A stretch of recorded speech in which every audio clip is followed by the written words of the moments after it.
Hi price Lord, எல்லாம் நல்லா இருக்கிறீங்களா? அன்பு தேவ பிள்ளைகளே, உங்களோட எல்லா காரியங்களுக்காய் எல்லா தேவைகளுக்காக நான் ஜெபித்துக் கொண்டிருக்கேன். சரிங்களா? சரி, இன்றைய தினத்துல இந்த கர்ப்பத்தின் கனி, அதாவது பிள்ளை பாக்கியம் இல்லாதவர்களுக்கு இந்த காணொளி அனுப்புங்க. ஒரு சின்ன ஜெபத்தை ஜெபிக்கும்படிக்கு ஆண்டவர் அதை குறித்து பேசிவிட்டு ஜெபிக்கும்படிக்கு சொன்னார். சரிங்களா? சங்கீதம் 127:3, இதோ பிள்ளைகள் கர்த்தரால் வருகிற சுதந்திரம், கர்ப்பத்தின் கனி கர்த்தரால் கிடைக்கிற பலன் என்ற அந்த வார்த்தையை பிடிச்சு கொள்ளுங்க. அதுவே இன்றைய செய்திக்கு ஆதாரமாக இருக்கிறது. நீங்க ட்ரீட்மெண்ட் எடுத்துக்கொண்டு இருக்கலாம், பெஸ்ட் ஃபர்டிலிட்டி சென்டர்ல இருக்கலாம், நல்ல பெஸ்ட் டாக்டர்ஸ் மூலமா நீங்க ட்ரீட்மெண்ட் எடுத்துக்கொண்டு இருக்கலாம். இல்ல வெகு காலமாய் அநேக ட்ரீட்மெண்ட்ஸ் எடுத்து நான் கைவிட்டுட்டேன் பிரதர் அவைகள் எல்லாம் என்று சொல்றீங்களா? அப்படிப்பட்டவர்களுக்கு ஒரு அற்புதத்தை அதிசயத்தை செய்யும்படிக்கு ஆண்டவர் காத்து கொண்டு இருக்கிறார். நீங்க இத்தனை நாட்கள் காத்திருந்து நீங்க என்ன பண்றீங்கன்னா, கண்ணீர் விட்டதெல்லாம் ஆண்டவர் கண்டுக்கல, எல்லாருக்கும் முன்பாக நான் அசட்டை பண்ணப்பட்டு, நான் பரிகசிக்கப்பட்டு, நான் ஒரு பரிதாப நிலையில இருந்தது. சிலவங்க சொல்லி நான் கேட்டிருக்கேன். என்ன தெரியுமா சொல்லுவாங்க? பிரதர், மனுஷர் கூட நான் இருக்கிற நிலைமையை பார்த்து பரிதாபப்படுறாங்க பிரதர், ஆனா கர்த்தருடைய கண்கள்ல இரக்கமே கிடைக்க மாட்டேங்குது பிரதர்.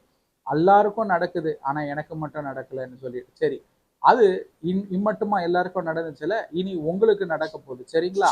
ஆகியாலே பிள்ளைகளே, நீங்கள் அந்த வேத வசனத்தை பிடிச்சு கொள்ளுங்க. அதுதான் மெடிசன், அதுதான் ஆதாரம்.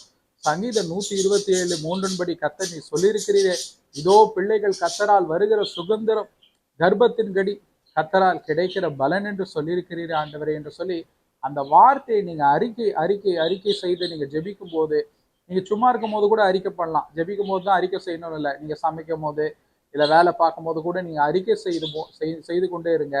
அந்த வார்த்தை ஜீவனும் வல்லமையுமா இருக்கிற அந்த வார்த்தை மனு உருவாகும். இப்ப ஜெபிக்கலாமா?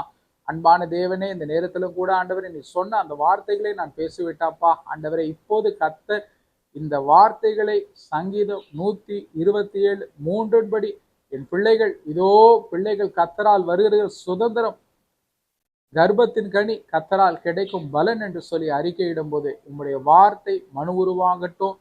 வாக்கினால் நீ சொன்னதை உம்முடைய கரத்தினால் நிறைவேற்றும். இனி ஆண்டவரே, இந்த எங்கெங்கெல்லாம் இந்த வீடியோஸை ஷேர் பண்றாங்களோ ஒருவர் கூட ஆண்டவரே விதிவிலக்கு இல்லாதபடிக்கு அத்தனை பேருக்கும் அந்த கர்ப்பத்தின் கனியாகிய ஆசீர்வாதம் உண்டாகட்டும். கர்த்தர் ஒருவருக்கு எல்லா மகியும் செலுத்துகிறேன். எந்த மருத்துவமோ ஆண்டவரே, எந்த மருந்துகளும் அல்லப்பா, என் கர்த்தர் நீர் அருளுகிற இந்த ஆசீர்வாதம் உமக்கே மகிமை உண்டாகட்டும். இயேசுவின் மூலம் பிதாவே,